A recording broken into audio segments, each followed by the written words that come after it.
মুরব্বী একটা বুদ্ধি দেন, এই হত্যার দায়ভার থেকে বাঁচতে চাই।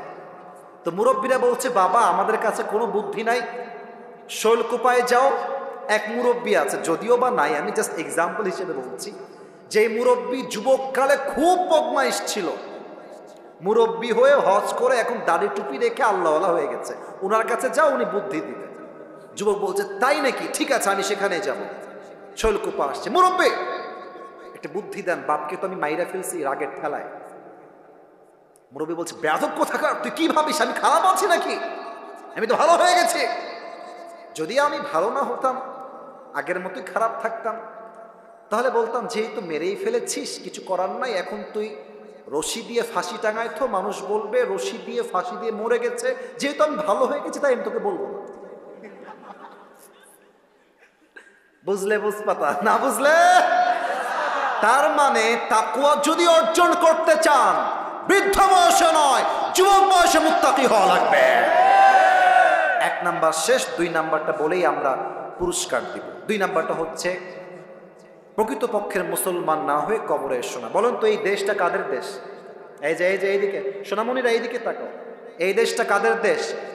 মুসলমানদের দেশ। আমি বলতে খুব লজ্জা পাচ্ছি, আমার কথা শেষ, আর কোনো কথা নাই। এই ভারত বাংলাদেশের সবচেয়ে বড় শত্রু। আর যে সাংবাদিকগুলো আছে, এদেরকে আমার সাংবাদিক মনে হয় না, মনে হয় হকার। আর একটা আছে দেখবেন, বাংলাদেশ আর থাকবে না, না বাংলাদেশ আর থাকবে না। তা আমি বলি, তুমি চট্টগ্রাম নিবা, ফেনী নিবা, তো আসো, নিতে হলে তো আসতে হবে, তখন তোমার সঙ্গে খেলা হবে। আমার তো বিশ্বাস, খুলনার সন্তান হিসেবে ভারতের এই সমস্ত কুলাঙ্গার সাংবাদিকদেরকে সাইজ করবার জন্য কাউকে দরকার নাই, ঝিনাইদহের সন্তান নাই, এনাফ হয়ে যাবে। আর এই বেটাকে দেখলে আমার পুরুষ না, মনে হয় হিজড়া। আর কেমনে যেমন একবার ত্রিং বিং করে ওইদিকে যায়, ওখান থেকে আবার এইদিকে যায়। ওকে দেখলে মনে হয় যে বেটা সাংবাদিক না হয়ে ঢাকার গুলিস্তানে জাঙ্গা বিক্রি করলে বেশি মানাবে। আল্লাহ ওরে সঠিক বুঝ দান করুক, পড়েন সবাই আমিন। তো প্রকৃত মুসলমানকে যে দাঙ্গাকে পছন্দ করে না। আপনি বিয়ে করবেন, 25 বছর বয়স, মেয়ের কাছে গেছেন, মেয়ে দেখতে, দেখছে আপনার মুখে চাপ দাঁড়িয়ে আছে, সোনামণি দাড়ি রেখে তোমাকে ভালো লাগছে না, দাড়ি কেটে ফেলতে হবে, দাড়ি কাটলে তোমাকে স্মার্ট লাগবে, আমি তোমাকে বিয়ে করবো, দাড়িতে আমার পছন্দ নয়। তুমি যদি মুত্তাকি হও, তোমার কথা কেমন হবে আমার থেকে শুনে নাও। তুমি বলবা, যেই বেডি আমার দাড়ির জন্য বিয়ে করতে চায় না, সেই বেডি আমার বউ হওয়ার যোগ্যতা রাখে না।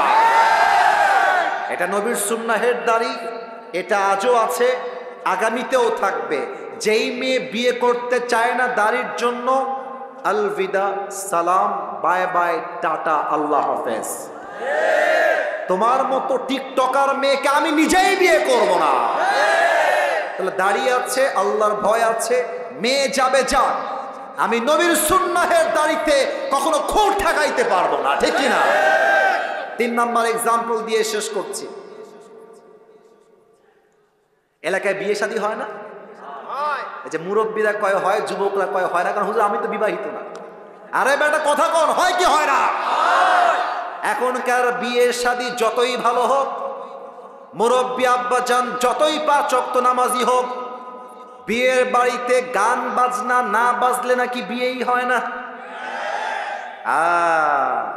আমি নিজেই দেখলাম এক মুরব্বীকে 5 ওয়াক্ত নামাজ পড়ে, মসজিদের একদম অ্যাক্টিভ মুসল্লি, বাট মেয়ের বিয়েতে ডিজে বক্স বাজতেছে।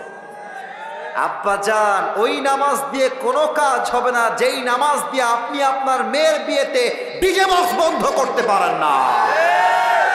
আপনার কথা হবে, একটা গ্রামের মানুষ আমার বিয়েতে আসুক বা না আসুক, এনজয় করুক কিংবা না করুক, ডাজন্ট ম্যাটার। আমি আল্লাহকে ভয় করি, আমার মেয়ের বিয়েতে কোরআন তেলাওয়াত বাজবে, ডিজে বক্সে কোনো গান বাজবে না। হালালকে অ্যাকসেপ্ট করবেন, হারামকে অ্যাভয়েড করবেন, ইটস ডান। প্রথমটা শেষ। নাম্বার 2 মারাত্মক, এইটা যুবকরা ফেল মারবা, বিশেষ করে মেয়েরা ফেল মারবে। পেছনে আর কোনো কথা শুনতে না পাই, যা বলবেন সাইডে গিয়ে ইঙ্গিতে। সবাই একটু কাশি দেন। নারায়ে তাকবীর। তাকওয়ার 2 নাম্বার সংজ্ঞা হলো, আমি যখন রুমের জানালা বন্ধ করে দিলাম, দরজা বন্ধ করে দিলাম, আমি যখন হিন্দি সিরিয়াল দেখছি, মোবাইল ফোনে পর্নোগ্রাফি দেখছি, অশ্লীল ভিডিও দেখছি, আমাকে কেউ দেখে না, আমাকে দেখে একজন, তিনি কে? মাশাআল্লাহ, কি সাউন্ড! দিস ইজ কল্ড তাকওয়া। এটাই তো তাকওয়া। বড্ড আফসোস লাগে মেয়েদেরকে দেখলে হাতে মোজা পরে, পায়েও মোজা পরে, মুখটা নেকাব দিয়ে ঢাকা, দেখলে মনে হবে यार ये तो अभी के अभी जन्नत से भाग के दुनिया में आई है, कन्फर्म जन्नती है माशाअल्लाह। এত সুন্দর বোরকা পরে, হিজাব পরে, নেকাব পরে, but I am feeling so shy to talk about on this matter. বলতে লজ্জা লাগছে ঝিনাইদহের ভাইরা, বোরকা পরে, হাতেও মোজা, পায়েও মোজা, মুখটাও ঢাকা। এই মেয়েটাই বোরকা পরে পার্কে গিয়ে বাদাম খায় আর বয়ফ্রেন্ড সঙ্গে নষ্টামি করে বেড়ায়। এখন বলবেন হুজুর জামা দেখেই তো মনে হচ্ছে কনফার্ম জান্নাতি হে মাশাআল্লাহ, কিন্তু প্রেম করছে কেন হুজুর? সোনামণি, উপরে ফিটফাট, ভেতরে পুরোটাই সদরঘাট। এজন্য আমি বলি, বোরকাওয়ালি দেখলেই পাগল হয়ে যেও না। সব বোরকার পেছনে আসল দিন লুকায় থাকে না। অতএব যেই মেয়েটা বোরকা পরে পার্কে পার্কে প্রেম করছে, ও যদি বুঝতো আমাকে কেউ না দেখলেও আল্লাহ দেখছেন, ও কি বোরকা পরে প্রেম করতে পারত? সেই দিন একজন যুবক আমার কাছে আসছে। এটা আসলে বড্ড মারাত্মক ঘটনা। এটা না বললে যুবকরা তাকওয়া কাকে বলে বুঝবা না তোমরা। এক যুবক এসে বলছে, হুজুর আমি যদিও বা 5 ওয়াক্ত নামাজ পড়ি, তবে এটা অনেকের রোগ, এখানে যারা এসেছে অনেকের রোগ এইটা। বলছে হুজুর আমি নামাজ পড়ি, তবে আমার রাতের বেলা ব্লু ফিল্ম না দেখলে না হাসবা না। এই আস্তাগফিরুল্লাহ, হাসছো কেমন তোমরা? লজ্জাবোধ থাকলে তো হাসির কথা নয় এটা। রাতের বেলা পর্নোগ্রাফি না দেখলে আমার মাথা কাজ করে না, আমার ঘুম আসে না, এটা তার সমস্যা। তো সেই যুবকটা একদিন, বাবা নাই বাসায়, মাও নাই, কেউ নাই বাসায়, সবাই বাহিরে গেছে। তো রাত বাজে 12টা 1টা মেবি অন অ্যান অ্যাভারেজ। তো জানলা বন্ধ করে দিয়েছে। বামে কেউ মনে হয় কথা বলছো, পায়ে হাত। ভালোবাসার ভাইয়েরা কথা বলবেন না, আচ্ছা একদম কথা বলবেন না। রাত বাজে 12টা 1টা। যুবকটা বলছে মা বাবা কেউ নাই হুজুর, আমি জানালাও বন্ধ করে দিয়েছি, দরজাও বন্ধ, everything is locked. Also I have turn my of my light, যত রুমের লাইট ছিল সব অফ করে দিয়েছে, আমি একা, অন্ধকার, পুরো বাসা ফাঁকা। তো আমি মোবাইল ফোনটা নিয়ে আমি পর্নোগ্রাফি দেখার জন্য কানে হেডফোন দিয়ে মানে মোবাইল ফোনটা অন করেছি। তো আমি পর্নোগ্রাফি দেখছি, I was watching pornography at the same time. Just আমার কানে একটা ঠাস করে শব্দ আসলো, মনে হলো কেউ বাসায় এসেছে। আমি খুব দ্রুত ইয়ারফোন খুলে মোবাইল ফোনটা সাইডে রেখে দিয়ে ভাবলাম যে হয়তো আব্বা আম্মা কেউ চলে আসছে, আমাকে দেখে ফেলবে, সব রেখে দিয়েছি, লাইট দিয়ে দিয়েছি, গেট খুলে দিয়েছি, দৌড় দিয়ে গেছি, ভয়ে থরথর করে কাঁপছি, কেউ মনে আমাকে দেখে ফেললো পর্নোগ্রাফি দেখতে, সম্মান তো নষ্ট হয়ে যাবে আমার। আমি গিয়ে দেখছি কেউ আসে নাই, জানালা বন্ধ ছিল, ওই পাশে বন্ধ, গেট বন্ধ, গেটও বন্ধ। আমি গিয়ে দেখলাম একটা বিড়াল এসেছে, বিড়ালটা একটু লাফ দিতে গিয়ে গ্লাসটা করে গ্লাস ভেঙে গেছে, সেই শব্দ আমার কানে এসেছে।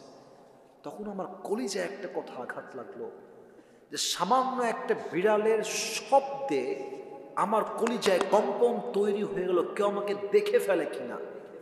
কিন্তু প্রত্যেকটা মুহূর্ত যে আল্লাহ আমাকে দেখছেন, এটা আমি কল্পনা করতে পারি নাই হুজুর। আর যখন থেকে বুঝে গেছি যে আল্লাহ আমাকে দেখেন, আমি যখন হিন্দি গান দেখি আল্লাহ আমাকে দেখেন, আমি যখন পর্নোগ্রাফি গেটটা লাগিয়ে দিয়ে দেখি আল্লাহ আমাকে দেখেন, ওই তাকওয়ার চিন্তা আসার পর থেকে আজ অব্দি আমি কখনো পর্নোগ্রাফি ভিডিও আজ অব্দি দেখি নাই। সুবহানাল্লাহ, এটাই তো তাকওয়া। কেউ দেখে না, কেউ শোনে না, শোনে একজন, দেখে একজন, তিনি কে? ওমরে ফারুক রাদিয়াল্লাহু তাআলা আনহুর জামানায় ওমরে ফারুক একবার বাসার থেকে বের হয়েছেন, রাত বাজে 2 থেকে 3টা। একটা বাসার সামনে গিয়ে দাঁড়িয়ে গিয়েছে, দেখছেন বাসায় কোনো সমস্যা আছে কিনা, কিছু লাগবে কিনা। তো উনি আওয়াজ পেলেন যে বাসার ভিতরে মা এবং মেয়ে বসে আছে। কথা কি বলছে ওই পাশে? ওই পাশে কে কথা বলছে দেখেন তো আপনারা, কথা বলো না কলিজারা। কতবার বলা যায়, তোমরাই বলো, 1 ঘন্টা তো হয়ে গেল, কেন কথা বলো তোমরা? তো দেখছে মা তার মেয়েকে বলছে, যাই মেয়ে, দুধের পেয়ালা নিয়ে আসছে, দুধের পেয়ালা তুই এখন পানি মিশা, পানি মিশাবি, বিক্রি বেশি হবে, লাভ বেশি হবে। মেয়ে বলছে মা আমি পারবো না। কারণ কি? বলছে মা তুমি কি জানো না ওমরে ফারুক ফরমান জারি করেছে এই রাষ্ট্রের কেউ দুধের সঙ্গে পানি মিশিয়ে বিক্রি করতে পারবে না। মা বলছে আরে বাদ দে, কোথায় ওমর, কোথায় তার সৈন্য, কোথায় পুলিশ, কোথায় বিডিআর, কোথায় র্যাব, কেউ নাই, তুই মিশা পানির সঙ্গে দুধ মিশা। বলছে মা আমি দুধের সঙ্গে পানি মিশাইতে পারবো না, কারণ হলো ওমর নাই, পুলিশ নাই, র্যাব নাই, বিডিআর নাই, কেউ নাই। বাট এই মুহূর্তে আমাকে দেখছে একজন, আওয়াজ দিয়ে বলেন সবাই তিনি কে? এই কথা শুনে ওমরে ফারুক বাহির থেকে থরথর করে কেঁপে উঠেছে। আরে একটা যুবতী মেয়ের মাঝে এই পরিমাণ আল্লাহর ভয়! ওমরে ফারুক বুদ্ধি করে বাসার দেওয়ালে একটা দাগ টেনে দিয়েছে। আগামীকাল সকালবেলা সন্তান আব্দুল্লাহ ইবনে ওমরকে ডাক দিয়ে বলছে এদিকে আসো। ও আব্বা জান তুমি কি বিয়ে করতে চাও কিনা আমাকে বলো। তো ছেলে বলছে আব্বা আমি বিয়ে করতে চাই, তবে পাত্রীকে। ওখানে একজন উঠে যাচ্ছে, এই যে এই যে এই যে এই যে এই যে একজন, এই যে মুরব্বী বসেন। একজনও ওঠেন না 1 ঘন্টা, একজন উঠলে আমার চোখ আছে, সবার দিকে আমার চোখ যাচ্ছে। আমি আর কিছুক্ষণ ওয়াচ করব, দোয়া না করে কেউ মাঠ ছাড়তে পারবে না, ঠিক কিনা বলেন? বলছে আব্বা বিয়ে করতে চাই, তবে ছেলে ভেবেছে হয়তো আমার জন্য রাজকুমারী আব্বা দেখে রেখেছে, প্রিন্সেস, রাজার মেয়ে, রাজরানী হবে। তো ওমরে ফারুক বলছে বাবা না, তোমার বউ কোনো রাজরানী নয়, একজন সাধারণ দুধওয়ালি, দুধ বিক্রেতার মেয়ে সে। ছেলে বলছে আব্বা জান আমার মতো একজন রাজার ছেলের সঙ্গে এত মিডিল ক্লাস সুন্দরী নয়, চরিত্রবান মেয়েকে তোমাদের বিয়ে করতে হবে।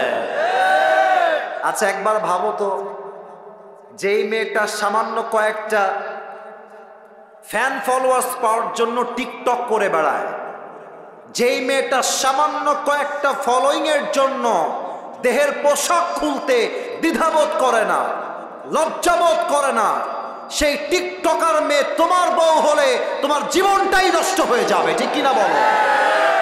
অতএব বিয়ের ক্ষেত্রে চরিত্রহীন নয়, আটা সুন্দরী নয়, একমাত্র চরিত্রবান মেয়ে আমার বউ হওয়ার যোগ্যতা রাখবে, ঠিক কিনা বলে? আল্লাহ দেখেন কেউ না দেখলো। 2 নাম্বার হাদিস বলতে চাই, আসলে ভাই 5 আগস্টের পূর্বে দেশে যেই পরিমাণ দুর্নীতি হয়েছে, পুরো দেশটাকে তারা ফকির বানায় দিয়েছে। আপনাদের মনে আছে কমিটির একজনের ফোন হারায় গেছে। কখন হারাইছে এটা? কখন হারাইছে এটা? ওই আনার সময়? আহা আহা ভাই, কেউ যদি পেয়ে থাকেন আমি বিনয়ের সঙ্গে বলবো প্লিজ, এই কষ্ট আমি বুঝি, ফোনটা কেউ পেলে একটু দিয়ে যাবেন, রেকর্ড হচ্ছে তো পরে বদনাম হয়ে যাবে। কেউ যদি পেয়ে থাকেন একটু দিয়ে যান। এই গত 2 দিন আগে আমার একজন ক্যামেরাম্যান, আমার সবচেয়ে কাছের ছেলে, ওর ফোনটাও হারায় গেছে। অবাক হবেন আপনারা শুনলে, ওই মাহফিল তো যখন নেমে আসি, তো মানে নেমে যখন গাড়িতে উঠি তখন প্রচুর ক্রাউড হয় মানুষের মারামারি হাত মিলাবার জন্য।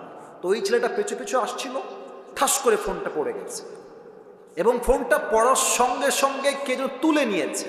কিন্তু অবাক করার বিষয় হচ্ছে আমাদের যে ক্যামেরা আছে, ক্যামেরায় ওইটা রেকর্ড হয়ে গেছে, মানে যে ফোন তুলেছে ওইটা রেকর্ড হয়ে গেছে।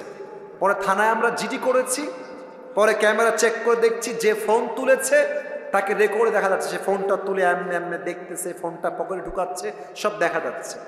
পরে আমরা ফোন দিলাম কমিটিকে যে অমুক ছেলে আমাদের ফোন নিয়েছে, কল দেন, কথা বলি। কথা বলছে যে এটা আমার ফোন, স্বীকার করছে না, স্বীকারই করলো না। এত চেষ্টা করলাম, এত এভিডেন্স দিলাম, এত ডকুমেন্টস দিলাম, তাও স্বীকার করছে না। চোর কখনো চুরি করলে স্বীকার করতে চায় না, ঠিক কিনা বলেন? তো কোনো মান্যগণ্য ব্যক্তি বা যুবক ভাই যদি পেয়ে থাকেন আদবের সাথে মেহেরবানি করে দিয়ে দিবেন, খুব কষ্ট হবে না হয় যুবকটা। আল্লাহ তাকে ব্যাগ দেওয়ার তৌফিক দান করুক, পড়েন সবাই আমিন। তো দেখবেন যে 3 আগস্টের একটা ভিডিও ফেসবুকে আছে, 3 আগস্টের, যদি মনে চায় বাসায় গিয়ে চেক করে দেখবেন, আমার কথা যদি মিথ্যা হয়। তো দেখবেন যে আমাদের যে মেট্রো রেল ছিল, মেট্রো রেল ঢাকার আগুন লেগে গেল 3 আগস্ট বা 2 আগস্টে। তো আমাদের যিনি প্রধানমন্ত্রী ছিলেন, এই মহিলা নাটক করতে পারতো খুব ভালো, খুব নাটক। এই যে দেখেন আমার দেখে, আমি অত পারবো না, আমি দেখতেছি উনি কেউ নাক মুছতেছে আর কাঁদতেছে আর বলতেছে মেট্রো রেল ঠিক করতে আমার 300 কোটি টাকা লেগে যাবে, এটা কি হলো আমার সাথে, এটা তো ঠিক হয় নাই। আমার মনে ব্যথা লাগলো, আরে বাবা 300 কোটি টাকা, ইয়ার ये तो बहुत बड़ा पैसा है। এটা যুবকরা ঠিক করে নাই, ছাত্ররা কাজটা মোটেও ঠিক করে নাই। পরে দেখলাম 5 আগস্টে উনি মামুর বাড়ি দিল্লি পালিয়ে গেলেন, আমাদের ডক্টর ইউনুস সাহেব আসলেন। 300 কোটি यार ये तो बहुत दूर की बात है, 300 কোটি নয়, মাত্র 20 কোটির কমেই ঠিক হয়ে গেল। তখন আমি বুঝতে পারলাম, একবার ধরলাম 280 কোটি এক চান্সে, তাহলে গত 16 বছরে কত হাজার কোটি টাকা পাচার হয়েছে, এটা মুখ দিয়ে বলা সম্ভব হবে না।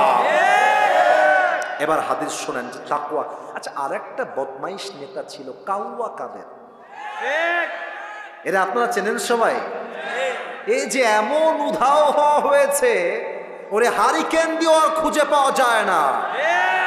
তবে যেখানেই লুকাও তোমরা, সময় আসবে এমন ইন্দুরের গর্ত পালাবার জন্য কোথাও। আবু বকর রাদিয়াল্লাহু তাআলা আনহু পুরো দেশের প্রধানমন্ত্রী, কোটি কোটি টাকা তার অর্থ সম্পদের ভেতরে আছে রাজ্যের জন্য। ছেলে এসে বলছে আব্বাজান, মায়ের মাধ্যমে বলছে বাবার কাছে বলবা আমরা সবাই মিলে সারিদ খেতে চাই। সারিদ আরবের সবচাইতে দামি খাবারের নাম হলো সারিদ। তো ছেলে হচ্ছে প্রধানমন্ত্রীর ছেলে আর বাবা হচ্ছে প্রাইম মিনিস্টার। তো বাবা বলছে যে আমি মাফ চাই তোমাদের সবার কাছে, আমার পক্ষে সারিদ কিনে দেওয়া সম্ভব নয়, আমার কাছে এই টাকাই নাই যে আমি তোমাদের কিনে খাওয়াই দেব। প্রধানমন্ত্রীর ছেলে সারিদ খাবে, বাপের কাছে টাকা নাই। তো বাপ বের হয়ে গেছে। 2 মাস পরে যখন বাসায় আবার আসছে, দেখছে তার বউ প্লেটে করে সারিদ নিয়ে আসছে বাবাকে দেওয়ার জন্য। তো আব্বা বলছে আরে সারিদ কই থেকে আসলো, আমি তো টাকা দেই নাই, আসলো কই থেকে? এবার ওমরে ফারুক রাদিয়াল্লাহু তাআলা আনহুর পরে যে আগে যে তিনি খলিফা ছিলেন আবু বকর রাদিয়াল্লাহু তাআলা আনহু, তার বউ ডাক দিয়ে বলছে আবু বকর, আপনি যে প্রত্যেক মাসে আমাকে হাত খরচের টাকা দেন, ওই টাকা বাঁচিয়ে বাঁচিয়ে আমি আপনার জন্য সারিদ ক্রয় করেছি, আপনি খান, এটা হালাল টাকার সারিদ। সারিদ খেয়েছে।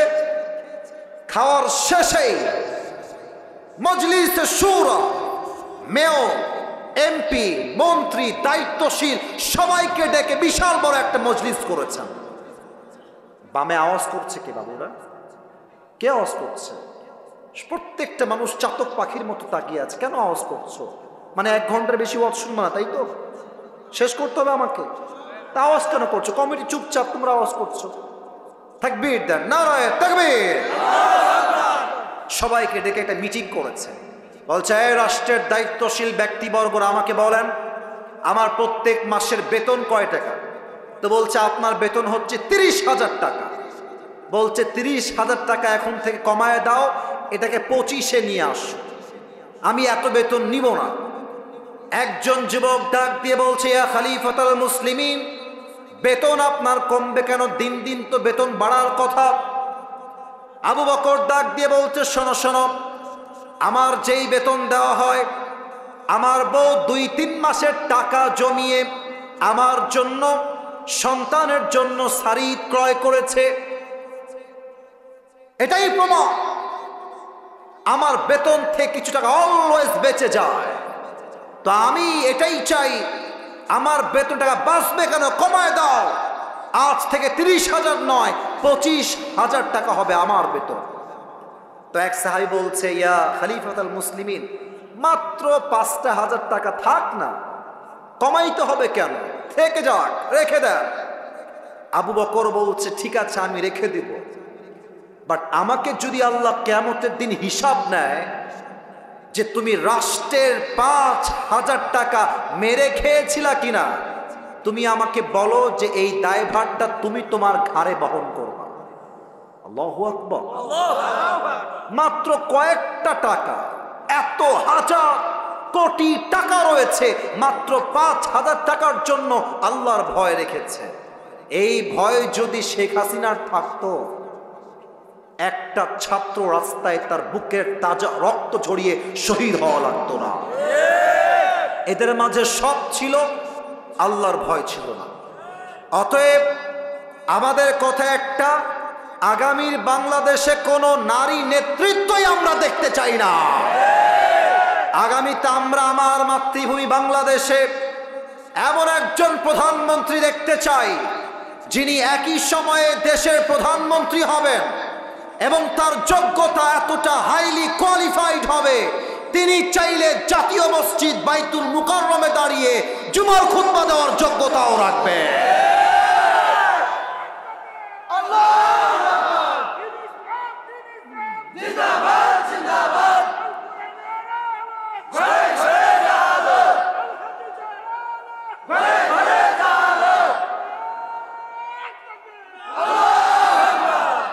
বাঘের বাচ্চা তাকবীর দিয়েছে, ঠিক কিনা বলে? আমার সঙ্গে একবার দিবেন তো, জাস্ট একবার কাশি দেন সবাই। নারায়ে তাকবীর। তাহলে তাকওয়ার 2 নাম্বার সংজ্ঞা হলো কেউ দেখে না, কেউ শোনে না, শোনে একজন, দেখে একজন, তিনি কে? এবার একটা গল্প বলবো কোরআন হাদিসের বাহিরে। এখন আপনারা বলবেন এখন তাফসীর তো 1 ঘন্টা ঠিকঠাক ছিল হুজুর, গল্প বলবেন কেন? বলা যাবে না? এটা শিক্ষার জন্য বলবো, বলা যাবে কি যাবে না?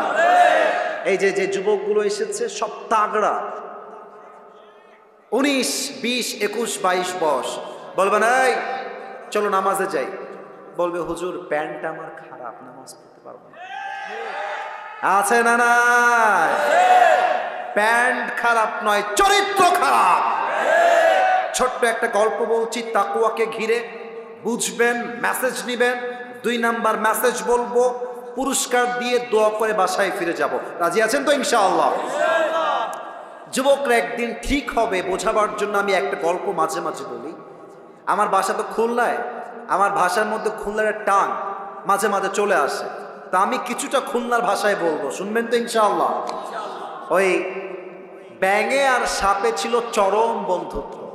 আমাকে বলতে হবে ব্যাঙ আর সাপ। এই যে স্যাররা কথা কয়, আপনারা কথা কন না, হোয়াট ইজ দিস? ব্যাঙ আর সাপ। তো একদিন ব্যাঙ আর সাপ বসে আছে মাঠের উপরে।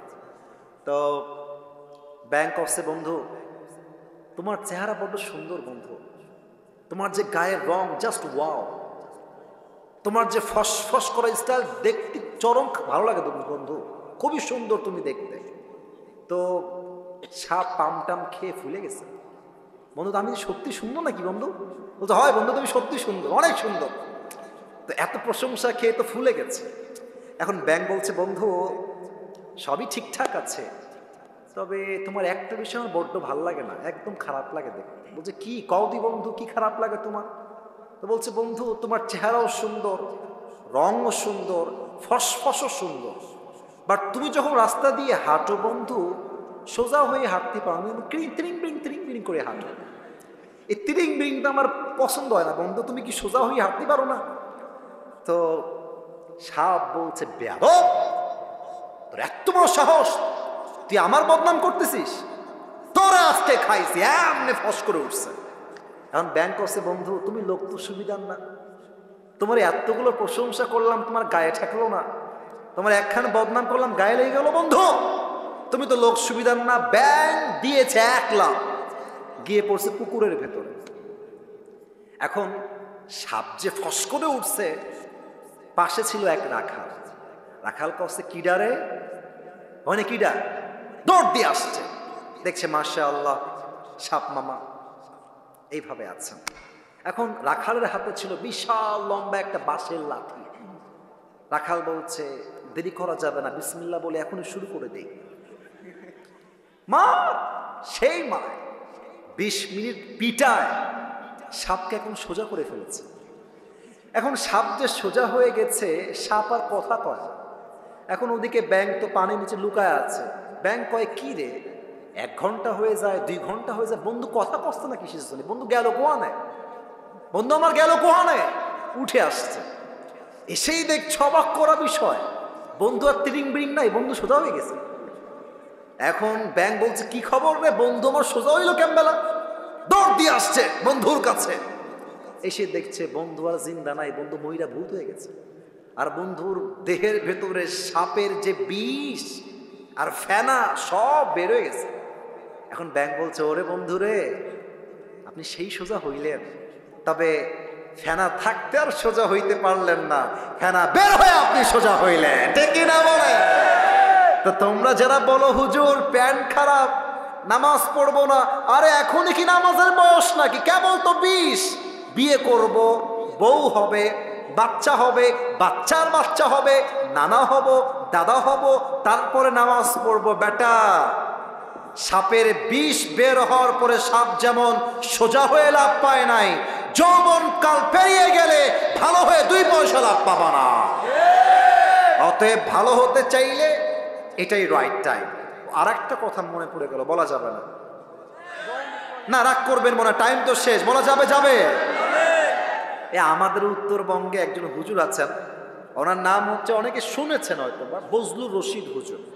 হ্যাঁ শুনেছেন সবাই, যদিও মুরব্বী সিনিয়র, বাট খুব মজার মানুষ, মজার মজার কথা বলে। তো উনি সেদিন বললেন যে যুবক বয়সে যে ভালো হইতে পারে না, ও জীবনেও ভালো হইতে পারে না।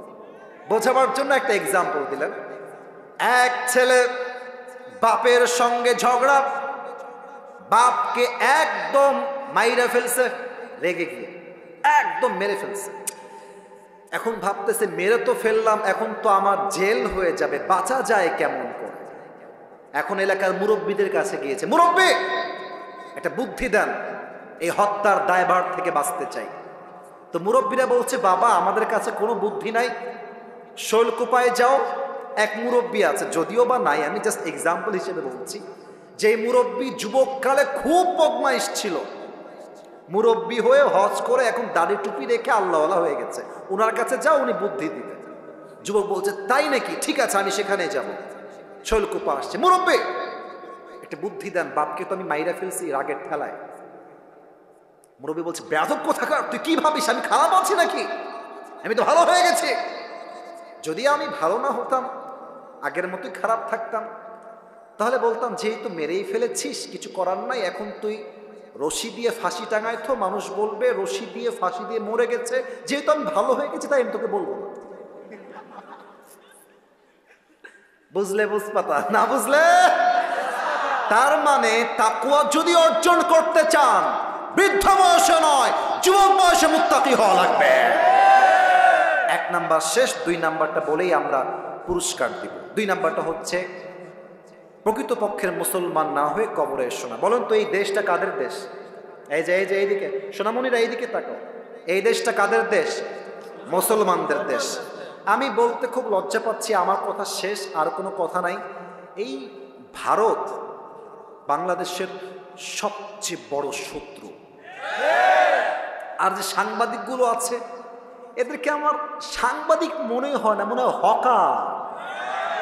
আর একটা আছে দেখবেন, বাংলাদেশ আর থাকবে না, না বাংলাদেশ আর থাকবে না। তা আমি বলি তুমি চট্টগ্রাম নিবা, ফেনী নিবা, তো আসো, নিতে হলে তো আসতে হবে, তখন তোমার সঙ্গে খেলা হবে। আমার তো বিশ্বাস খুলনার সন্তান হিসেবে ভারতের এই সমস্ত কুলাঙ্গার সাংবাদিকদেরকে সাইজ করবার জন্য কাউকে দরকার নাই, ঝিনাইদহের সন্তান নাই, এনাফ হয়ে যাবে। আর এই বেটাকে দেখলে আমার পুরুষ না, মনে হয় হিজড়া। আর কেমনে যেমন একবার ত্রিং বিং করে ওইদিকে যায়, ওখান থেকে আবার এইদিকে যায়। ওকে দেখলে মনে হয় যে বেটা সাংবাদিক না হয়ে ঢাকার গুলিস্তানে জাইঙ্গা বিক্রি করলে বেশি মানাবে। আল্লাহ ওরে সঠিক বুঝ দান করুক, পড়েন সবাই আমিন। তো প্রকৃত মুসলমানকে যে দাঙ্গাকে পছন্দ করে না, যে মারামারিকে পছন্দ করে না। আমার দেশে মুসলমান থাকবে, হিন্দু থাকবে, বৌদ্ধ থাকবে, খ্রিস্টান থাকবে, চাকমা থাকবে, সব বিধর্মীরা থাকবে, তাই মাথায় ইনস্টল দেওয়া লাগবে এটা দাদা বাবুর দেশ নয়, এটা ভারত নয়, এটা দিল্লি নয়, এটা কলকাতা নয়, এটা বাংলাদেশ। আল্লাহ আমাদের সবাইকে ধর্মীয় পরিপূর্ণ অঙ্গন যেইটা আছে এখান থেকে পরিপূর্ণ মুসলমান হওয়ার তৌফিক দান করুক। পড়েন সবাই আমিন। প্রকৃত মুসলমান হওয়ার জন্য কি লাগবে? হাতটা মুসলমান হতে হবে। হাত মুসলমান হবে কখন?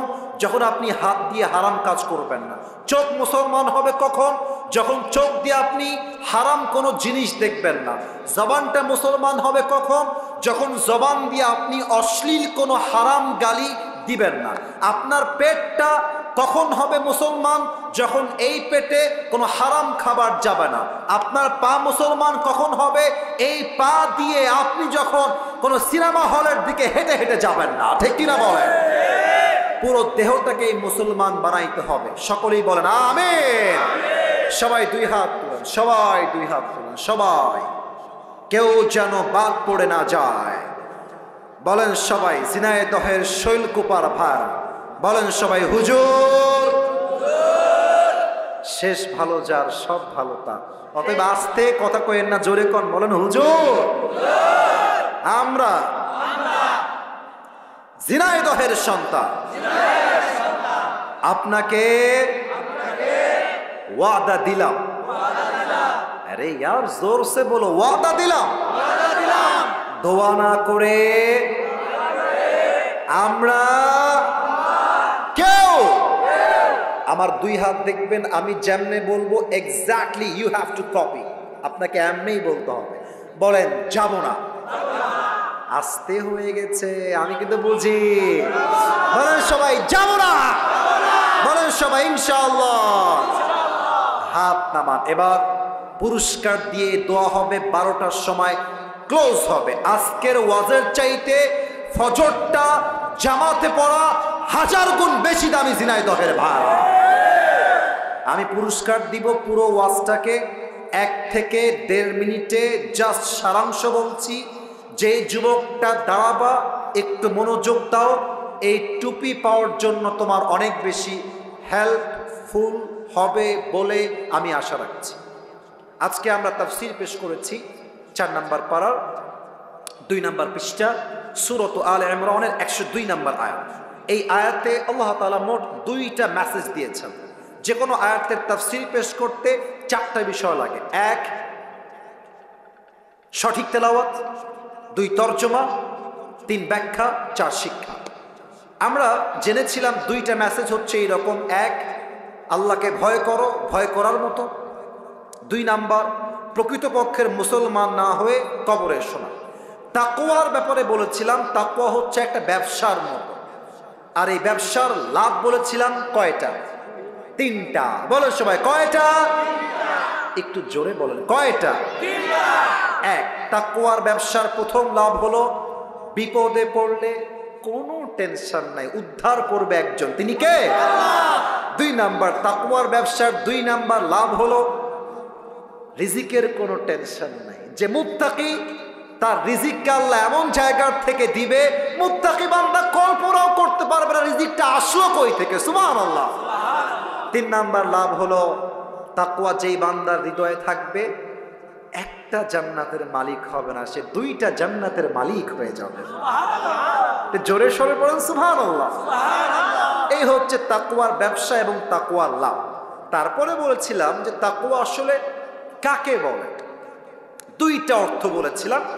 ভেরি শর্টকাট বলছি, এটা বলেই 2 নাম্বারটা বলে শেষ করে দেব। একটা সংজ্ঞা হলো হালালকে অ্যাকসেপ্ট করতে হবে, হারামকে অ্যাভয়েড করতে হবে। অর্থাৎ হারাম আছে যেখানে আমরা নাই সেখানে, হালাল আছে যেখানে আমরা আছি। 1 নাম্বার ডেফিনেশন শেষ। হালালকে অ্যাকসেপ্ট করবেন, হারামকে বাদ দিবেন, আপনি আল্লাহর চোখে মুত্তাকি হয়ে যাবেন। নাম্বার 2 তাকওয়া মানে কেউ দেখে না, কেউ শোনে না, কেউ জানে না, বাট আমাকে অলওয়েজ অবজার্ভ করে একজন আওয়াজ দিয়ে বলেন সবাই, তিনি কে? সেই ক্ষেত্রে দুইটা হাদিস বলেছিলাম। এক, ওমরে ফারুকের হাদিস, ওই মেয়ের সঙ্গে তার ছেলের বিয়ে দিয়েছেন টাকার জন্য নয়, রূপের জন্য নয়, বাড়ির জন্য নয়, একমাত্র তাকওয়ার গুণ দেখে বিয়ে দিয়েছেন। ঠিক কিনা বলেন? এক নাম্বার হাদিস শেষ। দুই নাম্বার বলেছিলাম, এই রাষ্ট্র দুর্নীতিমুক্ত হবে তখন যখন এই রাষ্ট্রের প্রত্যেকটা নেতা হৃদয়ে আল্লাহর ভয় থাকবে। আবু বকর রাদিয়াল্লাহু তাআলা আনহু বেতন বলেছিলাম এক্সাম্পল হিসেবে 30,000। যখন তার বউ শাড়ির কিনলো টাকা বাঁচিয়ে, উনি বুঝে গেলেন বেতনটা একটু বেশি হয়ে যায়, উনি কমিয়ে দিলেন। একটাই কারণ, এটার কিয়ামতে হিসাব হবে, সেই ভয় তার অন্তরে আল্লাহ দিয়েছেন। অতএব আমি যত দুর্নীতি করি, দেশের টাকা বিদেশে পাচার করি, যত যাই করি, কেউ না দেখলেও দেখে একজন, তিনি কে? এক নাম্বার তাকওয়া শেষ। দুই নাম্বার হচ্ছে do not die except as a Muslim. মুসলমান না হয়ে কবরে শোনা। মুসলমান কখন হব? চোখ যখন মুসলমান হবে, হাত যখন মুসলমান হবে, পা যখন মুসলমান হবে, জবান যখন মুসলমান হবে, পেট যখন মুসলমান হবে। পা মুসলমান হবে কখন? যখন এই পা দিয়ে হারাম কোনো কাজে আমরা পদক্ষেপ নিব না। হাত মুসলমান হবে কখন? যখন এই হাত দিয়ে আমি মাস্টারবেশন করব না, যখন এই হাত দিয়ে আমি চুরির দিকে হাত বাড়াবো না, তখন আমার হাতটা মুসলমান হবে। এই চোখ মুসলমান হবে কখন? যখন আমি এই চোখ দিয়ে কোনো গায়রে মাহরাম নারীর দিকে চোখ তুলে তাকাবো না। আমার জিহবা মুসলমান হবে কখন? যখন আমি জিহবা দিয়ে কোনো গীবত করব না, গালি দিব না। আমার পেট মুসলমান হবে কখন? যখন আমার এই পেটে হারাম কোনো খাদ্য প্রবেশ করবে না। ঠিক কিনা বলেন? এই দুইটা মেসেজ এবং তাকওয়ার ব্যবসার লাভ তিনটা। আমি প্রশ্ন করলে উত্তর দিতে পারবে, 3 বার চান্স দেওয়া হয়, বেঁধে গেলে আমি উত্তর নিজেই বলে দেব। 3 বার যদি বেঁধে যাও, এমন কোন যুবক যে পারবা প্রশ্ন করলে উত্তর দাঁড়িয়ে যাও বাঘের বাচ্চার মতো, কে আছে? একজন আছে, পাওয়া গেছে। ভাই আপনি এই পাশে চলে আসেন, এই পাশে। খুব মনোযোগ দিয়ে শুনছিল, আমি থাকাবার সময় তাকে দেখলাম যে খুব মনোযোগ দিয়ে শুনছে। এই পাশে একদম মাইকটা নিবেন। আমার ঝিনাইদহের শৈলকুপার ভাইয়ের আমার দিকে তাকান। নিয়ম বলে দেই, আমার ভাই 3 বার বেঁধে গেলে আমি তাকে হেল্প করব, উত্তর বলে দিব। সে না পারলে আরেকজনকে চান্স দেওয়া হবে। আর 2 নম্বর নিয়ম হলো, যারা অডিয়েন্স এখন এসেছেন, বসে আছেন, দে আর মাই রিয়েল অডিয়েন্স। যারা 2-1 জন চলে গেছে, হয়তো আমার চেহারা দেখতে তারা এসেছে, বাট এখন যারা এসেছে আমাকে দেখার জন্য কেউ আসে নাই, একমাত্র আল্লাহর ভালোবাসায় তারা মাহফিলে অংশগ্রহণ করেছে। ঠিক কি না? এদিকে আসে। 2 নাম্বার নিয়ম হচ্ছে আপনাদের জন্য, এদিকে ঘুরে তাকান। আচ্ছা, বুঝতে পেরেছি, ওটা বুঝে গেছি। আমি এই নিয়ম বলে দেই, আমার ভাই যখনই কোনো উত্তর দিয়ে দিবে, আপনারা সবাই জবান খুলে বলবেন মারহাবা। বলেন সবাই মারহাবা। কেউ যেন উঠে যাবেন না, আমি দোয়া শেষ না করা অবধি কাউকে যেন না দেখি উঠে যাচ্ছে না। চরম বেয়াদবি হবে, এটা আমার সম্মানেও আঘাত লাগবে, এটা কোরআনকে অসম্মান করা হবে। জাস্ট 5টা মিনিট আর ধৈর্যের পরিচয় দিবেন। ভাই সালাম দেন সবাইকে। আসসালামু আলাইকুম ওয়া রাহমাতুল্লাহি ওয়া বারাকাতুহু। ওয়া আলাইকুম আসসালাম ওয়া রাহমাতুল্লাহি ওয়া বারাকাতুহু। উত্তরটা একটু আসতে হয়েছে, আবার সালাম দাও। আসসালামু আলাইকুম ওয়া রাহমাতুল্লাহি ওয়া বারাকাতুহু। ওয়া আলাইকুম আসসালাম ওয়া রাহমাতুল্লাহি ওয়া বারাকাতুহু। প্রিয় ভাই, আপনার কোনো ভয় নাই, আপনি ঝিনাইদহের ছেলে, এখানকার ছেলে। আপনার কথা হবে বিড়ালের বাচ্চার মতো নয়, সিংহের মতো গর্জন দিয়ে। ঠিক কি না? আপনার সবাই একবার প্র্যাকটিস স্বরূপ আমার ভাইকে সাধুবাদ জানিয়ে বলেন সবাই মারহাবা। ভাইয়া আপনি বলেন যে আজকে আমরা কোন সূরা থেকে তাফসীর পেশ করেছি? সূরাতুল আলে ইমরান। মারহাবা বলেন। আচ্ছা বলেন তো, ওই আয়াতে আল্লাহ আমাদের জন্য মোট কয়টা মেসেজ দিয়েছেন? 2টা মেসেজ। মারহাবা। প্রথম মেসেজটা কি ছিল? ইয়া আইয়ুহাল্লাযীনা আমানুত্তাকুল্লাহা হাক্কা তুকাতিহি। হ্যাঁ, আল্লাহকে ভয় করতে হবে এবং ভয় করার মতো করতে হবে। মারহাবা। মুসলিম, যেটা আল্লাহ তাআলা বলছে যে মুসলমান না হয়ে তোমরা কবরে এসো। মারহাবা। সে তো পেরে যাবে, কোনো সমস্যা নাই। মাশাআল্লাহ। ভাই আমার বলেন তো, তাকওয়া বলেছিলাম একটা ব্যবসার মতো, যদিও এটা আপনার মাইন্ডে নেবেন না, এটা জাস্ট মোটিভেট করার জন্য বলেছিলাম। বলেন তো প্রিয় ভাই, তা আমি কয়টা বলেছিলাম? সে বলবে। জি বলেন, তিনটা কি কি? এক নম্বর হলো হ্যাঁ হ্যাঁ পারবেন। ওমাই ইয়াত্তাকিল্লাহ ইয়াজআল লাহু মাখরাজা, ওটা স্মরণ করলে পারবেন। এক নাম্বার, তাকওয়া অর্জন করলে বিপদে আপদে। এক নম্বর তাকওয়া অর্জন করলে বিপদে আল্লাহ তাআলা অবশ্যই পাশে থাকবেন। দুই নাম্বার, রিজিক অভাব দূর করবে। মারহাবা। তিন নাম্বার খুবই সহজ, ওই যে দুইটা বলেছিলাম। এই তো আপনি ইঙ্গিত দিয়েছেন, এনা ইঙ্গিত দিলে এনা দুইটার মালিক হবে। পারবে। আল্লাহ রাব্বুল আলামিনকে দুইটা জান্নাতের মালিক বানাবেন। আরে ভাই, দুই একটা বাদ দিয়ে এত মিডিয়া, এত ক্যামেরা আমরা আছি, তবুও যেভাবে বলছে বোঝাই যাচ্ছে জিনাদের সন্তান আল্লাহকে বাদ দিয়ে আর কাউকে ভয় পায় না। দুইটা জান্নাতের মালিক হবে। এবার আপনি বলেন তো তাকওয়া কাকে বলে, এটা বোঝাবার জন্য দুইটা তারিফ বা সংখ্যা বলেছিলাম। কি কি বলতে পারবেন? ঘটনা বলতে না, তাকওয়া আসলে কাকে বলে? একটা হচ্ছে হালালকে অ্যাকসেপ্ট করতে হবে, বলেন ওইটা। এক নম্বর হালালকে অ্যাকসেপ্ট করতে হবে, হারামকে বাদ দিতে হবে। হ্যাঁ, আরেকটা হলো তাকওয়া মানে হ্যাঁ সহজ। আমি যখন অন্ধকারে গুনাহ করি, অন্যায় করি, বলেন ক্লু দিয়েছি। প্রথমে ভয় করতে হবে। হ্যাঁ, আমাকে কেউ না দেখলেও আল্লাহ তাআলা বসে মারহাবা। এবার আপনি খুব বুঝে বলবেন, আবু বকর তার বেতন কি কমিয়েছেন না বাড়িয়েছেন? কমিয়েছে। কেন কমিয়েছেন? কারণ সে যখন তার স্ত্রী তার সামনে খাবার নিয়ে আসছে, হ্যাঁ। তার স্ত্রী প্রশ্ন করেছিল হ্যাঁ। যে এটা তুমি কোত্থেকে পাইলে? কোত্থেকে পেয়েছো? হ্যাঁ বলেছিল যে আপনি আমাকে যে হাদিয়াটা দিয়েছেন, হ্যাঁ হ্যাঁ ওইটা আমি জমিয়ে রান্না করেছি। হ্যাঁ বরং তার 30,000 টাকা বেতন ছিল, সে হ্যাঁ। 5,000 টাকা কমিয়ে তার বেতনটা 25,000 করেছিল। মারহাবা বলেন। এটা একমাত্র কারণ আল্লাহর ভয়, যুবক ভাড়া, ঠিক কিনা বলো? লাস্ট কথা, এবার আপনি বলেন ওমর ফারুক জাস্ট একটাই উত্তর দিবেন, এনাফ হয়ে যাবে। তার ছেলেকে সামান্য একজন দুধ বিক্রেতার মেয়ের সাথে বিয়ে দিয়েছে, এখানে তিনি কি দেখে বিয়ে দিয়েছেন? তাকওয়া থেকে বিয়ে দিয়েছে। এবার দুই নাম্বার মেসেজটা বলেন সবাইকে। দুই নাম্বার কি ছিল মেসেজটা? ওয়ালা তামুতুন্না ইল্লা ওয়া আনতুম মুসলিমুন। কি মুসলমান না হয়ে কখনো যাওয়া যাবে না। মারহাবা বলেন। মুসলমান আমরা পরিপূর্ণ কখন হব? আমি ব্যাখ্যা দিয়েছিলাম। হ্যাঁ, যখন আমার হাতটা মুসলমান হবে, যখন হ্যাঁ। চোখটা মুসলমান হবে, যখন আমার পেট, হ্যাঁ। আমার প্রত্যেকটা অঙ্গ প্রত্যঙ্গ যখন আল্লাহ তাআলা ভয় করতে থাকবে, তখন আমার পরিপূর্ণ মারহাবা। আমার নাম কি ভাই? রফিকুল ইসলাম, রবিউল ইসলামকে আল্লাহ কবুল করুক। পড়েন সবাই আমিন। একটু এদিকে আসতে হবে, টুপিটা খুললে একটু টাইম পড়াই দেবো ইনশাআল্লাহ। আসেন, মাশাআল্লাহ, এদিকে আসেন, এদিকে আসেন।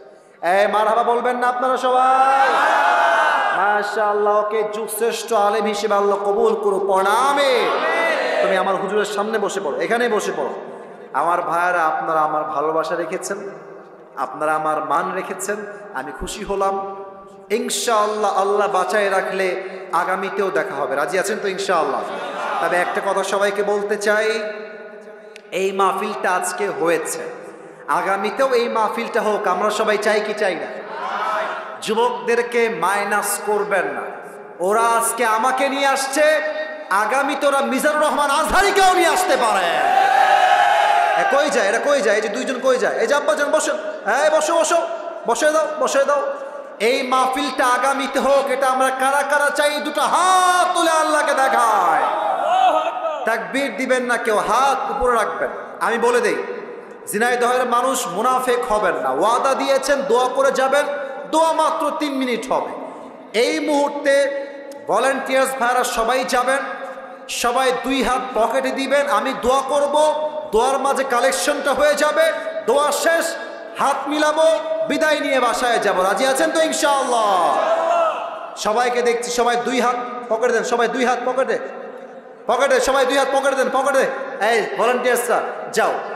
আর কেউ ল্যাটা মেরে না বসে আত্তাহিয়াতুর সূরাতে বসেন। এই কালো গেঞ্জি বসো। হ্যাঁ, টাকা বের করে বসে পড়ো।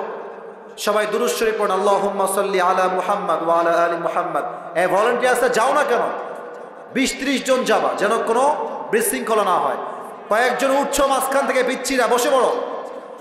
আমি দোয়া করছি প্রিয় ভাইরা, রাত 12টা বেজে গিয়েছে, 1.5 ঘন্টা বেশি হয়ে যাচ্ছে। মেহেরবানি করে কেউ উঠবেন না দোয়ার সময়। ঝিনাইদহের সম্মান আগেও ঠিক ছিল, শেষেও ঠিক থাকবে, ঠিক কিনা বলে? আলহামদুলিল্লাহি রাব্বিল আলামিন। والصلاة والسلام على سيد الأنبياء والمرسلين। এই মাঝখানে এরা কই যায়, বেয়াদবি কেন করে এরা? বসো, আজীব ছেলে পেলে, কথা শোনো না, বসো। والصلاة والسلام على سيد الأنبياء والمرسلين وعلى آله وأصحابه أجمعين। আল্লাহ রাব্বুল আলামিন ঝিনাইদহের জমিনে, এই শৈলকুপার জমিনে তোমার শাহী দরবারে হাত তুলেছি আল্লাহ। কলিজার টুকরা যুবক ভাইয়ারাও তোমার শাহী দরবারে হাত তুলেছে আল্লাহ। মেহেরবানি করে সবাইকে তুমি ইসলামের খাদেম হিসেবে কবুল এবং মঞ্জুর করে নাও আল্লাহ। আল্লাহ রাব্বুল আলামিন দয়া করে মেহেরবানি করে আমার যে কলিজার টুকরা মুরব্বী আব্বাজানরা হাত তুলেছে, প্রত্যেকটা মুরব্বী আব্বাজানকে তুমি আবু বকর রাদিয়াল্লাহু তাআলা আনহুর মতো ইসলামের সৈনিক হিসেবে কবুল এবং মঞ্জুর করে নাও আল্লাহ। আল্লাহ রাব্বুল আলামিন দয়া করে মেহেরবানি করে আমাদের পক্ষ হতে যাদের জনম দুঃখিনী আম্মা জান, জনম দুঃখী আব্বা জান বিদায় নিয়ে অন্ধকার কবরে চলে গিয়েছে, সকলের কবরকে তুমি জান্নাতের বাগান হিসেবে কবুল এবং মঞ্জুর করে নাও আল্লাহ।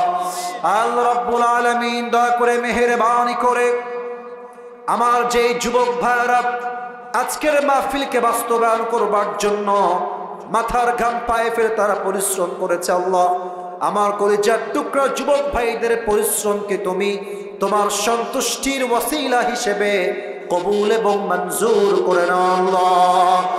আল্লাহ রাব্বুল আলামিন আজকের মাহফিলকে বাস্তবায়ন করবার জন্য যারা অর্থ দিয়ে সহযোগিতার হাত বাড়িয়েছে, সকলের দানকে তুমি তোমার সন্তুষ্টির ওয়াসিলা হিসেবে কবুল এবং মঞ্জুর করে নাও আল্লাহ।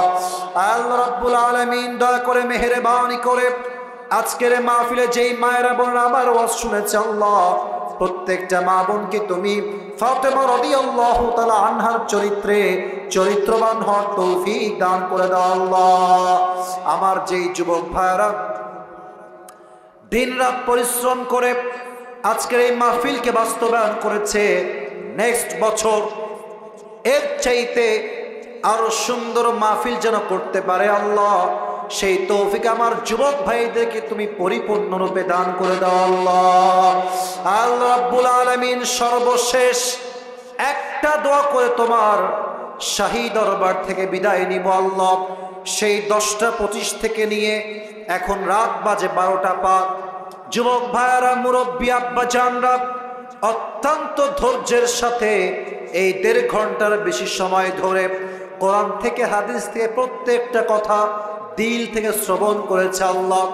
আজকের এই মাহফিলে আমরা সবাই যেমন একসঙ্গে বসতে পেরেছি, জান্নাতুল ফেরদাউসে সবাই যেন একসঙ্গে মেহমান হতে পারি, সেই তৌফিক আমাদের সবাইকেই তুমি দান করে দাও আল্লাহ।